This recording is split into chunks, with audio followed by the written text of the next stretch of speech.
ये विश्वास रहा है शुरू से, सेवा करनी बहुत बड़ी बात नहीं। बहुतों ने शुरू की, खत्म कर दी। 8 घंटे प्रार्थना, 10 घंटे प्रार्थना करना, चर्च में कोई काम करना, ये बड़ी बात नहीं। बहुतों ने शुरू किया और खत्म कर दिया।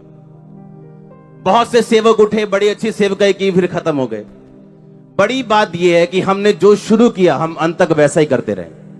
यह बड़ी बात है। वो कोई भी काम क्यों ना हो, वो चर्च में दिया गया छोटा काम क्यों ना हो, वो प्रीचिंग का क्यों ना हो, वो बड़ा काम क्यों ना हो, ग्रेटनेस तब आपकी लाइफ में एंटर करती है जब आप कॉन्टिन्यूटी रखते हैं किसी भी काम की। जब आप लगातार उस काम को करते हैं और परमेश्वर में खड़े रहते हैं। इसलिए उसने कहा, जो परम प्रधान के छाए हुए स्थान में बैठा रहेगा। कब तक बैठा रहेगा? लास्ट तक। बोलो लास्ट तक। लिखा, वो सर्वशक्तिमान की छाया में ठिकाना पाएगा। छाया मतलब डिफेंस, मतलब परमेश्वर का हाथ आपके पीछे रहेगा, उसकी बैक आपके पीछे रहेगी, आपके डिसीजन को हेवन बैक करेगा, आपको गिरने नहीं देगा, आपको शर्मिंदा नहीं रहने देगा, आपके हर काम में ग्रेस होगी, आपके हाथों में ग्रेस होगी, आप फेलियर नहीं होंगे, आपके बच्चे फेल नहीं होंगे, अच्छी चीजों की कमी नहीं होगी उनके पास, आपके बच्चे भीख नहीं मांगेंगे, वो देने वाले होंगे। तो मेरा ये विश्वास है कि ये तभी आपकी लाइफ में एंटर करता है जब आप कॉन्टिन्यूटी के साथ आप लगातार इन कामों को करते हैं। यीशु मसीह का जीवन हम पढ़ते हैं मरकुस, उसकी 6 बाब को जब आप पढ़ते हो,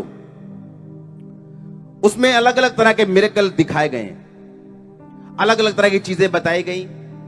यीशु मसीह का चेलों को चुनना, 12 चेलों को भेजना, 5000 लोगों को रोटी खिलाना, यीशु मसीह का पानी पे चलना, ये सारे मरकुस की किताब 6 बाब का हिस्सा है। उसमें एक चीज लिखी कि जब यीशु मसीह लोगों को 3 दिन से लगातार प्रचार कर रहे थे और चेलों को बोला कि इनके खाने का इंतजाम करो, तो चेलों ने बोला ये पॉसिबल नहीं है, कोई ढाबा दुकान कोई होटल नहीं है आसपास, अगर हो भी तो इतने हजारों रुपया, इतने 100 दिनार हमारे पास नहीं। इसमें लिखा, अगर हम 100 दिनार की रोटियां मोल लें, 100 दिनार उस समय में एक बंदे की जो तनख्वाह होती थी एक दिन की, वो 1 दिनार थी, यानी 100 दिनों की तनख्वाह। आज के हिसाब से अगर वो बोलते हैं कि अगर लाख रुपया भी हो तो हम इनको खाना नहीं खिला सकते हो कि आसपास दुकान नहीं। अगर आप इस मिरेकल को पढ़े ध्यान से तो लिखा, परमेश्वर ने रोटी को बढ़ाया और लोगों को खिलाया। और उसके बाद परमेश्वर ने क्या लिखा कि परमेश्वर ने अपने चेलों को मजबूर किया कि वो नाव पे चले जाएं और उसके पार पहले चले जाएं, और यीशु मसीह ने कहा मैं बाद में आऊंगा।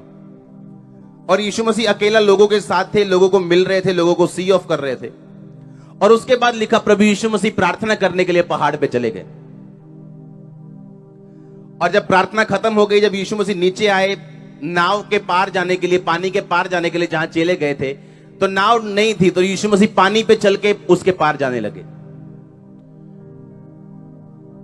अपने पड़ोसी को बोलो लास्ट तक, बोलो अंत तक। यीशु मसीह ने भी प्रकाशित वाक्य की पुस्तक उसमें लिखा, जो जय पाए, जो अंत तक स्थिर रहे, उसे मैं जीवन के पेड़ में से खाने दूंगा। कई बार लिखा, उसे मैं एक पत्थर दूंगा जिसपे उसका नाम लिखा होगा, व्हाइट पत्थर दूंगा। अलग अलग परमेश्वर ने परिभाषाएं दी हैं और विक्ट्रीज की वर्सेस दी हैं, जो अंत तक खड़ा रहेगा और जो जय पाएगा। आमीन।